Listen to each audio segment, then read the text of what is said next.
당신을 정의하는 것은 무엇일까요? 이름일까요? 기억일까요? 목소리일까요? 잠시 상상해 보세요. 이 모든 것이 당신에게서 앗아갈 수 있다고.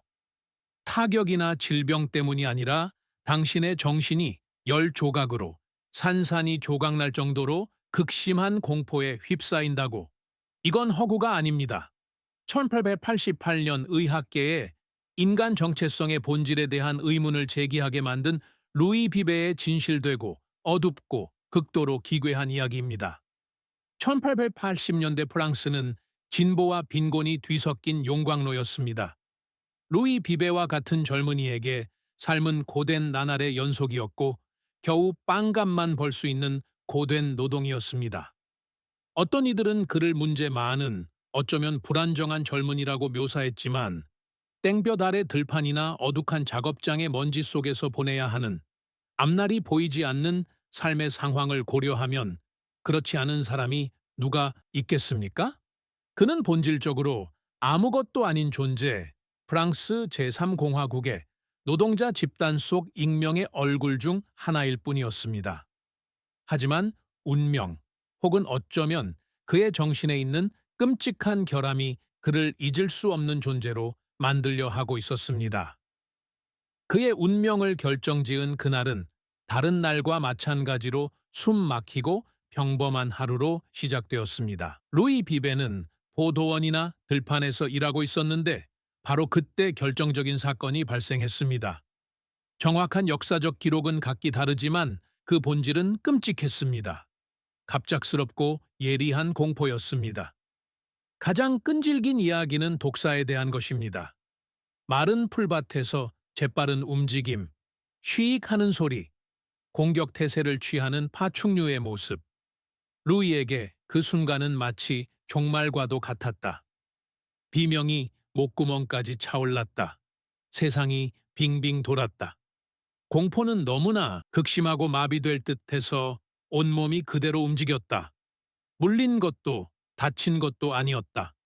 하지만 공황이 가라앉자 루이 비베는 일어서려고 애썼지만 일어날 수 없었다.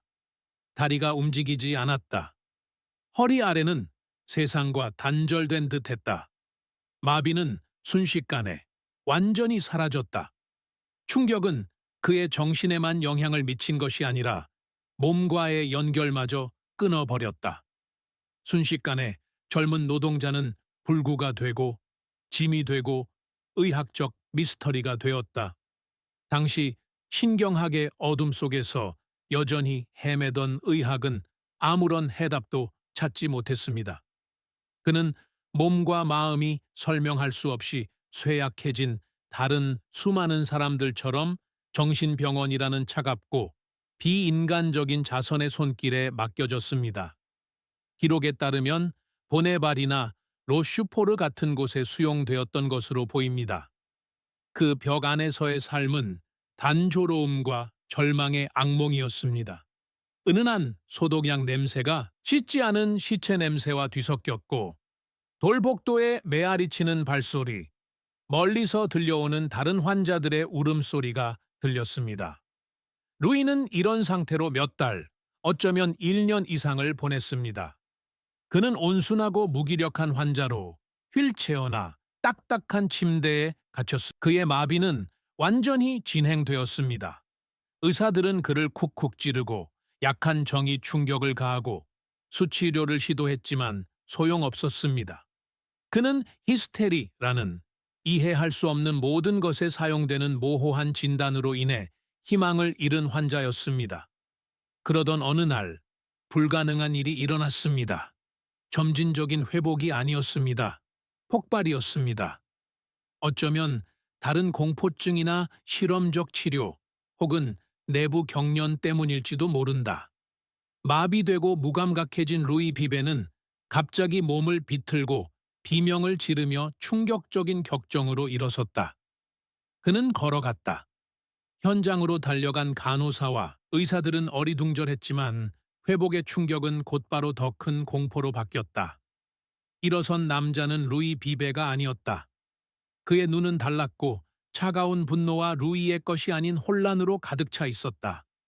그의 목소리는 더 낮았다. 이름을 묻자 그는 다른 대답을 으르렁거렸거나 아니면 그냥 모른다고 했을지도 모른다. 그는 공격적이고 폭력적이었으며 무엇보다도 가장 무서웠다. 루이 비베, 마비, 정신병원, 심지어 독사 사건에 대한 기억이 전혀 없었다. 마치 다른 영혼이 그의 몸에 침입하여 첫 번째 영혼이 완전히 쫓겨난 것 같았다. 광기와 선망에 익숙한 의사들은 그런 광경을 본 적이 없었다. 마비는 사라졌지만 그 남자도 사라졌습니다. 루이 비베의 사례는 곧바로 집중적인 관찰에 초점이 되었습니다. 당신은 살페트리에르 병원의 장 마르탱 샤르코가 주도하던 프랑스 신경학의 황금기였습니다. 최면은 당시 유행하던 도구였으며 히스테리 정신의 가장 깊은 비밀을 풀어줄 열쇠로 여겨졌습니다. 바로 이 열쇠를 통해 비베의 의사들은 매료되었지만 동시에 두려움에 사로잡혀 연구를 시작했습니다. 그들은 루이 혹은 그 순간 그가 누구였든 간에 그를 최면 상태에 빠뜨렸습니다. 그들이 발견한 것은 의학 문헌에 기록된 어떤 것보다 뛰어났습니다. 최면 상태에서 그들은 원래의 루이와 두 번째 폭력적인 남자뿐만 아니라 세 번째 그리고 네 번째를 발견했. 비베의 정신은 수많은 숨겨진 세입자가 있는 버려진 건물과 같았습니다. 최면 암시를 통해 의사들은 특정 인격체를 소환할 수 있다는 것을 발견했습니다. 그리고 그들이 나타났습니다. 그 수는 늘어나기 시작했습니다. 곧 그들은 같은 몸에 살고 있는 약 10명의 자아를 확인하고 분류했습니다. 각 인격은 하나의 완전한 실체였습니다. 각자의 이름, 각자의 나이, 그리고 완전히 다른 기질을 가지고 있었습니다. 기도하며 시간을 보내는 온순하고 깊은 신앙심을 가진 사람들도 있었습니다. 마치 어린아이처럼 겁에 질려 독사의 트라우마에 갇힌 듯 보이는 사람들도 있었습니다. 거만하게 말하는 지적인 사람들도 있었습니다. 그리고 신성모독을 하고 직원을 공격하려 하고 세상에 대한 깊은 증오를 품은 듯 보이는 폭력적인 사람들도 있었습니다. 각자는 서로에게서 완전히 고립된 자신만의 기억을 가지고 있었습니다. 한 명은 다른 한 명이 무엇을 하는지 알지 못했습니다. 한 명이 통제권을 장악하면 나머지 9명은 사실상 세상에 대해 죽은 것과 같았습니다. 1888년의 의사들에게 이것은 단순한 사건이 아니라 어둠의 기적이었습니다. 의학적 수수께끼는 완벽했다. 의사들은 어둑한 방에 모여 있었고 비베의 관찰 일지는 탁자 위에 펼쳐져 열띤 논쟁을 벌이고 있었다. 도대체 그들은 무엇을 목격하고 있는 걸까? 유력한 후보는 샤르코가 가장 선호하는 진단명인 중증 히스테리였다. 이 질환은 마비에서 실명에 이르기까지 거의 모든 질병과 유사한 것으로 여겨졌으며 모두 정신적 장애에서 비롯되었다. 그러나 비베의 사례는 히스테리를 전례 없는 극한으로 몰아갔다. 기이한 형태의 간질이었을까? 그가 가끔씩 겪던 격려는 질병의 정신적 발현으로 의식이 분열된 상태였을까? 또 다른, 더 냉소적인 가능성, 즉 꾀병이었을까? 게으름 피우기 원래의 루이 비베가 자신의 인생역을 연기하고 있는 걸까요? 그는 경험 많은 의사들로 구성된 팀 전체를 속여 마비뿐 아니라 각자의 필체, 취향, 기억을 가진 10가지 다른 인격을 흉내낼 만큼 뛰어난 배우였을까요? 이 아이디어는 고려되었지만 실현 불가능해 보였습니다. 너무 복잡했고 앞뒤가 맞지 않는 물리적 사실들도 있었습니다. 불편한 진실은 1888년 당시에는 현재 해리성 정체감 장애로 알려진 장애에 대한 개념적 틀이 전혀 없었다는 것입니다. 그들은 너무나 새롭고 충격적인 현상을 보고 있었기에 그것을 설명할 단어조차 없었습니다. 그들은 지도도 나침반도 없이 미지의 대륙을 탐험하며 동시에 수많은 사람인 한 남자를 이해하려고 애썼습니다. 비베의 사례를 그토록 기괴하게 만든 것은 단순히 그 인물들의 수뿐만 아니라 그들의 심오하게 대조되는 특징들, 그리고 무엇보다도 그들이 그의 몸과 상호작용하는 방식이었습니다. 그것은 심리적 공포의 광경이었습니다. 예를 들어 침착하고 거의 성스러운 인물이 있었는데 그는 정신병원에서 자신의 운명을 받아들이며 침묵의 기도 속에 하루하루를 보냈습니다. 또 다른 인물, 아마도 두 번째로 나타난 인물은 분노와 신성모독의 샘, 억눌려야 할 순수한 폭력적 본능의 존재였습니다. 어린아이 같은 인물들도 있었는데 그들은 어린아이의 가느다란 목소리로 울고 말하며 어린 시절의 공포나 독사의 공포를 끊임없이 되살리는 듯했습니다. 그러나 가장 놀라운 세부 사항, 당시 의학의 모든 규칙을 깨뜨린 것은 바로 마비였습니다. 의사들은 루이의 다리 마비가 지속적인 것이 아니라는 것을 보고 놀랐습니다. 그것은 연결됨 특정한 성격들, 경건한 또는 아이 같은 성격이 지배할 때 루이 비베는 절망적으로 마비되어 허리 아래 근육 하나 움직일 수 없었습니다. 그러나 폭력적이거나 장인적인 성격이 드러나는 순간 종종 발작이나 최면 상태 이후에 마비가 발생했습니다. 사라졌다. 그 남자는 일어서서 걷고 뛰며 인상적인 체력을 과시했습니다. 어떻게 이런 일이 가능했을까요? 이렇게 심각한 신경학적 부전과 같은 신체적 상태가 어떻게 생각의 변화만으로 나타났다 사라질 수 있었을까요? 이는 마비가 다리신경이 아니라 훨씬 더 깊고 접근하기 어려운 어딘가, 즉 그의 정체성 구조 자체에 있음을 시사했습니다. 따라서 최면은 사건 전체의 핵심이 되었습니다. 샤르코 학파 의사들에게 최면은 궁극적인 도구였습니다. 진단과 과시를 동시에 수행하는 도구였습니다. 연극적인 면모를 보이는 세션에서 의사들은 비배의 마음을 분석하기 위해 최면을 사용했습니다. 차분하고 권위 있는 목소리로 그들은 비배의 인격을 그들이 지어준 이름으로 불렀습니다. 자, 쥘, 폭력적인 자, 당신과 이야기하고 싶습니다. 그리고 마치 큐에 복종하는 배우처럼 비배의 몸이 변했습니다. 그의 자세가 변하고 표정이 굳어졌습니다. 의사는 쥘에게 기억과 두려움에 대해 물었고 원래 트라우마, 즉 진짜 루이에 대한 정보를 얻으려 했습니다. 그들은 최면을 통해 그 원인을 찾고 독사 트라우마가 어떻게 이 골절을 일으켰는지 이해하려고 했습니다. 하지만 그때조차 최면은 심각한 논란의 여지가 있었습니다. 최면이라고 주장하는 경쟁 학파, 특히 낸시 학파가 있었습니다. 노출된 기억. 그들 생성됨 그들은 샤르코와 그의 추종자들이 환자들에게 암시를 유도했다고 비난했습니다. 의사들이 놀라운 사례를 발견하려는 열의에 사로잡혀 무심코 창조하다 비배의 10명의 인격은 무엇일까? 그의 최면술이 암시에 취약하고 병든 정신의 스스로를 분열시키라고 말하는 것일까?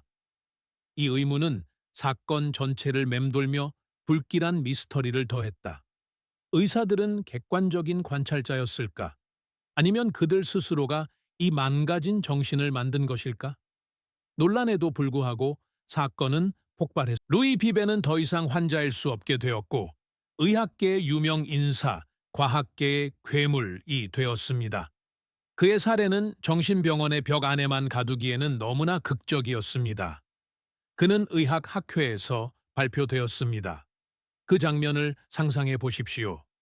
파리의 거대한 원형 극장에는 연미복을 입고 시가를 피우는 의사들로 가득 차 있었고 무대 위 눈부신 조명 아래 루이 비베는 황홀경에 빠졌습니다.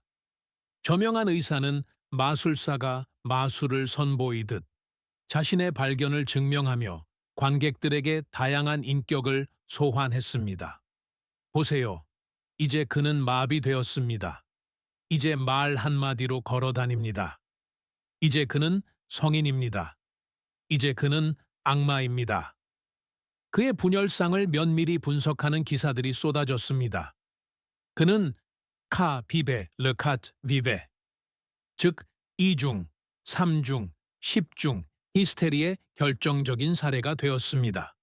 그는 연구의 대상이자 과학적 호기심을 자극하는 쇼였습니다. 오늘날이라면 우리는 이 사건을 끔찍하게 바라보며 트라우마를 겪은 한 남자를 구경거리로 만드는 착취와 무도덕성을 목격할 것입니다.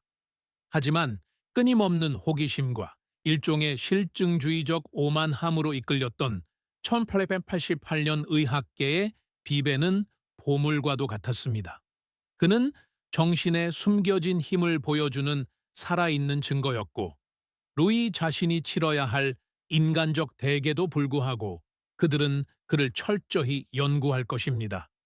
이 모든 과학적 광경 속에서 가장 진지한 의사들을 사로잡은 의문이 하나 있었습니다. 진짜 루이 비베는 어디에 있는 걸까요? 그들은 그 불협화음 속 어딘가에 독사에 겁먹은 젊은 노동자가 여전히 존재한다는 가정하에 수술을 진행했습니다. 다른 인격들은 그의 정신 속에 기생하는 기생충, 즉 건강하지 못한 성장으로 여겨졌습니다. 따라서 목표는 통합, 더 잔혹하게는 원치 않는 인격들을 억압하여 원래의 인격을 회복하는 것이었습니다. 이러한 시도는 좌절되었고 솔직히 말해서 현대적 기준으로는 잔혹했습니다. 그들은 인격들과 이성적으로 소통하려 했습니다. 최면을 사용하여 강제로 통합을 시도하고 가장 문제가 많은 또 다른 자아를 죽이려 했습니다. 하지만 어떻게 해야 할까요? 각 인격은 자신의 존재를 열렬히 믿었습니다. 각자는 자신만의 기억과 트라우마를 가지고 있었습니다. 폭력적인 인격은 원래의 루이를 약하고 불쌍하다고 생각했습니다. 어린아이 같은 인격은 벗어날 수 없는 공포에 갇혔습니다. 그것들을 통합하려는 것은 마치 서로 맞지 않는 10개의 천 조각을 꿰매는 것과 같았습니다. 그 복잡성은 압도적이었습니다. 의사들은 자신들이 단순한 질병을 다루는 것이 아니라 복잡한 정신 생태계를 다루고 있다는 것을 깨달았습니다. 각 부분이 아무리 병들어 보이더라도 나름의 기능을 하는 것입니다. 그렇다면 루이 비베에게 무슨 일이 일어났을까요? 절정기에 그토록 꼼꼼하게 기록되었던 이야기는 이제 답답할 정도로 침묵에 잠깁니다. 의료 기록은 사라지고 망명 기록은 희소해집니다. 10가지 인격을 가진 이 남자의 최후는 미스터리로 남아 그의 이야기의 암울함을 더욱 증폭시킵니다. 여러 가지 가능성이 존재합니다. 그는 탈출했을 수도 있습니다. 그의 유능하고 마비되지 않은 인격 중 하나가 기회를 포착하고 망명문을 걸어나가 프랑스의 수많은 사람들 속으로 사라졌을 수도 있습니다. 파리 거리에서 길을 잃은 군중을 막는 한 남자의 모습은 매우 흥미롭습니다. 또 다른 가능성, 더 가능성이 높고 슬픈 가능성은 그가 단순히 다른 곳으로 이송되었을 가능성입니다. 과학적 신기함이 사라지고 의사들이 그를 치료하거나 통합할 수 없다는 것을 깨달았을 때 그는 더 이상 매력적인 환자가 아니라 짐으로 전락했습니다. 그는 만성 불치병 환자들을 위한 장기 요양원으로 보내져 남은 여생을 잊힌 채 살아갔을지도 모릅니다. 어쩌면 그의 인격 중 하나에 안착했을지도 모르고 아니면 한때 그를 그토록 집중적으로 연구했던 세상에는 보이지 않게 계속해서 변화했을지도 모릅니다. 명확한 치료법이 없었던 것은 구체적인 실패가 아니었습니다. 당시 의학이 이처럼 심각한 심리적 트라우마를 다룰 수 없었음을 보여주는 것이었습니다. 관찰하고 분류할 수는 있었지만 치료할 수는 없었습니다. 루이 비베는 역사 기록에서 사라졌지만 그의 영향력은 지속적이고 심오했습니다. 그는 의도치 않은 유산을 남겼습니다.